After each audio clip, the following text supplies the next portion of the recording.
processo eleitoral. Eu queria responder a essa indagação, lembência, abrindo a possibilidade de que o PL e outros partidos pudessem ter acesso ao sistema da Justiça Eleitoral e às instalações do TSE. Quero dizer que nós estamos aqui hoje com uma única intenção: contribuir para o fortalecimento da democracia do nosso país. Nós temos a certeza que estamos fortalecendo a democracia, fortalecemos o Brasil. Eu quero dizer com toda humildade que nós do PL não somos especialistas em segurança de dados. Por isso fomos atrás de técnicos que fizessem esse trabalho para garantir a transparência do processo eleitoral. Até porque eu, Valdemar, fui eleito com urna eletrônica. As bancadas do PL foram eleitas com urna eletrônica. Então é natural que se peça um trabalho de fiscalização para que não fique nenhuma dúvida em relação ao nosso sistema eleitoral. Dessa forma, contratamos técnicos e especialistas em segurança de dados para poder discutir tecnicamente com os funcionários do TSE o que é salutar e saudável para a própria democracia. Então hoje será apresentado pelo engenheiro Carlos Rocha, que liderou esse estudo técnico e que irá comentar aqui para vocês alguns pontos que merecem ser observados. E eu confesso que fiquei surpreso. Repito, esse relatório não expressa a opinião do Partido Liberal, mas é o resultado de estudos elaborados por especialistas graduados em uma das universidades mais respeitadas do mundo, e que, no nosso entendimento, deve ser analisado pelos especialistas do TSE, de forma que seja assegurada e resguardada a integridade do processo eleitoral, com o único intuito: fortalecer a democracia para fortalecer o Brasil.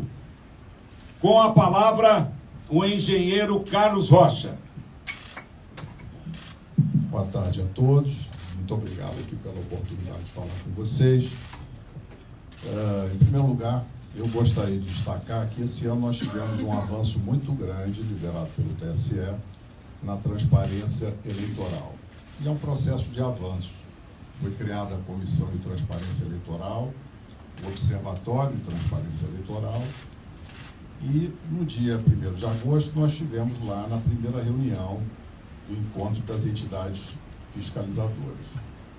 Naquele momento recebemos inclusive vários documentos, sendo que um dos documentos muito interessante, muito bem feito, é o glossário das eleições informatizadas de 2022. E nesse documento, então, estão descritas as funções dos diferentes arquivos que são gerados pela urna eletrônica. E agora, logo após o final do segundo turno, no dia seguinte, o TSE, numa ação de transparência extremamente positiva e de uma maneira pioneira, publicou os 3 arquivos no portal de resultados do TSE. E nesse portal, então, para cada sessão eleitoral aparecem 3 arquivos. O boletim de urna, cuja função é permitir às pessoas conhecerem os resultados de cada sessão e, eventualmente, fazerem testes na totalização. O segundo arquivo, que é o RDV, é o Registro Digital do Voto, que tem como fim, segundo o TSE, permitir uma eventual recontagem no arquivo que registra todos os votos. E o terceiro arquivo que o TSE nos liberou foi o log da urna, que, segundo a orientação do TSE, é um elemento importante de auditoria para os partidos políticos e para as entidades fiscalizadoras. E o que aparece nesse log de urna? É como se fosse um diário, né, de todas as atividades que cada urna eletrônica realiza, desde a sua preparação no TRE até o final do segundo turno. Imaginem vocês um diário em que cada linha registra uma atividade. Então, para o registro de cada atividade no log de urna de cada equipamento, o programa que constrói esse log, ele lê dois dados, duas informações diretamente do hardware da urna. Ele lê digamos assim, a estampa de tempo, que é data, hora, minuto, segundo, e também lê o número de série da urna, que é chamado no TSE de código de identificação da urna.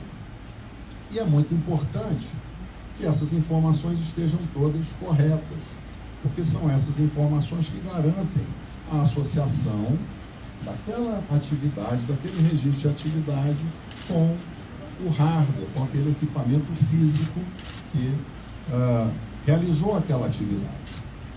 E é importante destacar o seguinte: o nosso trabalho técnico de engenheiros, a gente faz isso para outras organizações do setor privado, e quem audita constrói, quem audita procura sempre colaborar com a organização auditada, e no caso aqui, é nosso propósito contribuir com o aperfeiçoamento do sistema e ampliar a confiança, seja dos eleitores, seja dos candidatos, em todo o processo eleitoral. Então, esse é o nosso objetivo. E nessa linha, então, seguindo a orientação do TSE, fomos analisar os arquivos log de urna, que é esse elemento de auditoria que pela primeira vez foi divulgado junto com os boletins de urna. E como é que a gente fez isso? A gente foi buscar uma plataforma inteligente de dados, usamos também plataforma planilhas Excel, mas como as tabelas são muito grandes, foram construídas duas grandes bases de dados, uma com todas as linhas de todos os boletins de urna, para fazer análise de registro de votos, e a outra tabela, uma grande tabela, com todas as linhas de todos os arquivos log de urna, de todas as urnas. São mais de 472 mil urnas. Ao montar essa tabela, aí surgiu uma ocorrência, que foi que nos chamou a atenção. Em alguns milhões, na realidade, em alguns bilhões de linhas, aparece apenas um número, que é um número inválido, ele está fora da faixa de numeração. Os códigos de identificação da urna, que são o número de série, eles vão até um valor de 2 milhões e pouco. E esse número que aparece lá é um número de 67 milhões e uns quebrados. Ora, buscamos diversas formas de encontrar mais informações, mas infelizmente ficou constatado nesse trabalho de equipe técnica que há dois comportamentos diferentes. Um comportamento das urnas novas, né? Que são as urnas modelo UE 2020, que chegaram recentemente. São um pouco menos de 193 mil urnas, está mais ou menos 40,8% de todas as urnas. E nessas urnas 2020, o arquivo é gerado da forma esperada. Então, em cada linha que registra cada atividade, aparece o código de identificação da urna correto, que permite associar, então, vincular aquela linha de registro de atividade à urna que realizou aquela atividade.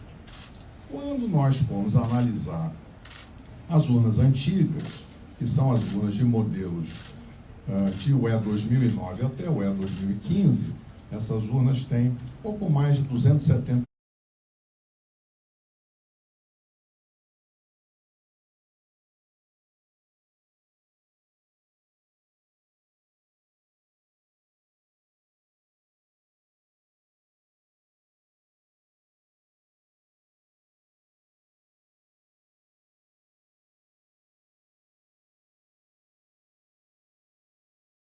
Diogo Porto mil urnas, o que dá 50 teria gerado aquela atividade.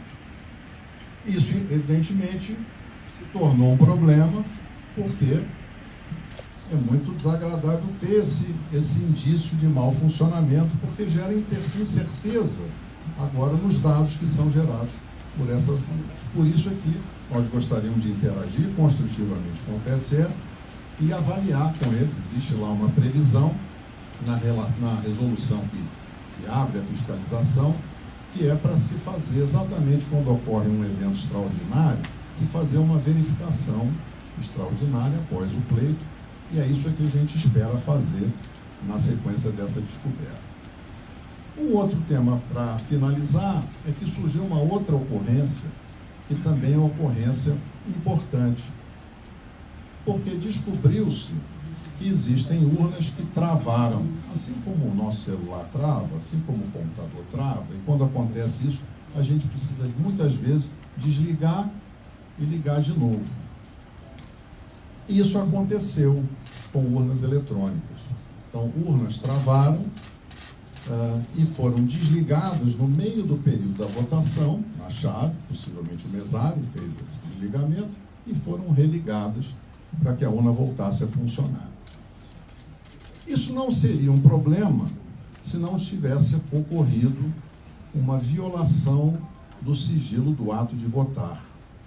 Porque o que acontece é que, na hora que a urna trava durante a votação de um eleitor, quando esse erro ocorre, a urna trava e aí registra no log uma linha de atividade com a mensagem de erro, mas que expõe os dados pessoais de eleitores de duas formas.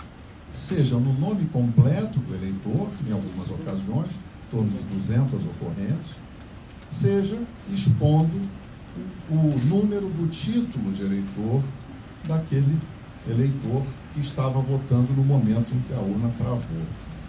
Ora, esse ponto é um ponto muito sensível, porque o sigilo da votação e o sigilo do ato de votar é um direito constitucional.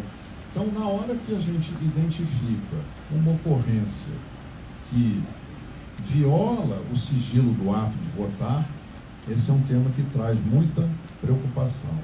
Então, será muito importante trabalhar com os colegas do Tribunal Superior Eleitoral para averiguar o que poderá ter causado esse tipo de ocorrência. Mas o que na realidade resulta dessas duas ocorrências, tem outros indícios e possivelmente aí o relatório técnico vai ser divulgado, vocês vão ver dados mais detalhados sobre a análise que foi feita. Mas a gente resolveu falar para vocês, nesse tempo curto, dessas duas ocorrências.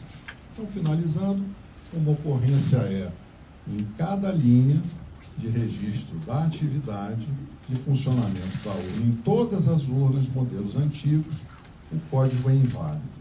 Então, é impossível associar aquela atividade com a urna que realizou. Isso, então, é um indício muito forte de que há um problema nos programas.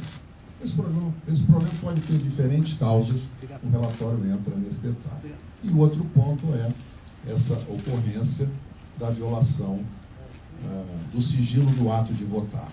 Então, acho que esses são os dois pontos, eu encerro aqui a minha observação.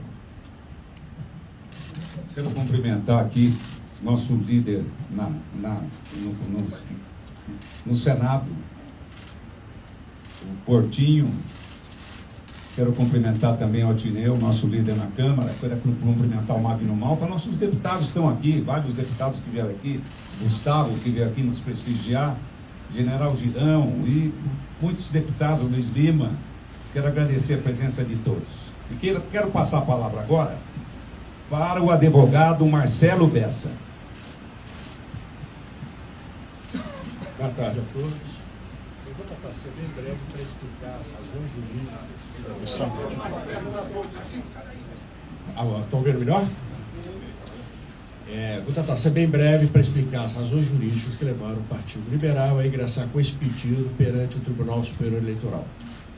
Em razão desse relatório técnico gerado pela equipe que foi contratada pelo Partido Liberal para auxiliar no trabalho de fiscalização do sistema eleitoral e do processo eleitoral, o que é, inclusive, uma missão institucional de todos os partidos políticos, até por força da da legislação e da resolução 23173 do Tribunal Superior Eleitoral, esse relatório gerado apontou inconsistências nas urnas fabricadas anteriormente ao ano de 2020. Essas inconsistências são recorrentes em todas estas urnas. Com relação às urnas fabricadas em 2020, essas inconsistências não existem. Segundo foi apurado pela nossa área técnica contratada, essas inconsistências não permitem atestar o resultado ou que aquelas urnas efetivamente registraram o resultado eleitoral o voto, a vontade do eleitor. Isso não quer dizer que ocorreu uma fraude, mas é uma possibilidade de fragilidade que leva a que não se tenha certeza, segundo foi apurado pela nossa área técnica, de que aquelas urnas tenham credibilidade o suficiente para atestarem aquela votação. E o que aconteceu também foi isso, é um dado relevante técnico, que levou ao Partido Liberal a essa. O que levou o Partido Liberal a essa decisão foi que nesses erros que são recorrentes nessas urnas de de fabricação anteriores a 2020, que nessas urnas o resultado eleitoral aponta a vitória de um determinado candidato, o candidato Lula, no percentual de 52% contra 47% do candidato Bolsonaro. Por outro lado, nas urnas novas, em que é possível a certificação plena do resultado eleitoral, segundo a nossa área técnica, segundo o relatório que nos foi enviado, esse resultado é diferente. Nesse caso, o candidato Bolsonaro teria 51%, pouco mais de 51% dos votos, e o candidato Lula teria 48,95% dos votos. Há, então, dentro de um dado objetivo, uma discrepância de resultados que, então, com base na resolução do próprio Tribunal Superior Eleitoral, fizemos uma representação para que o Tribunal Superior Eleitoral instaure e aprofunde um estudo para verificação da existência desse mau funcionamento e, em verificando que efetivamente houve esse mau funcionamento, que daí aplique as consequências legais que entender necessárias.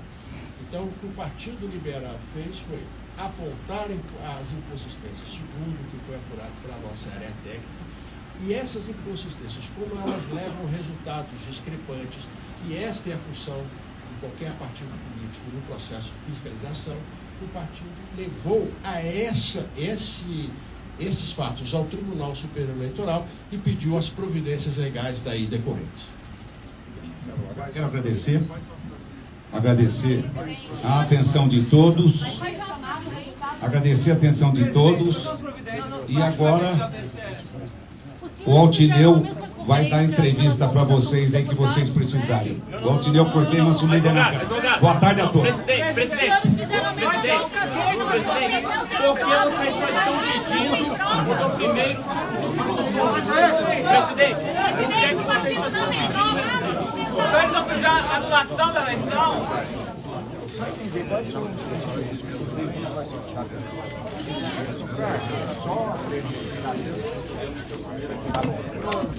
Presidente, por que vocês só estão pedindo a anulação do segundo turno?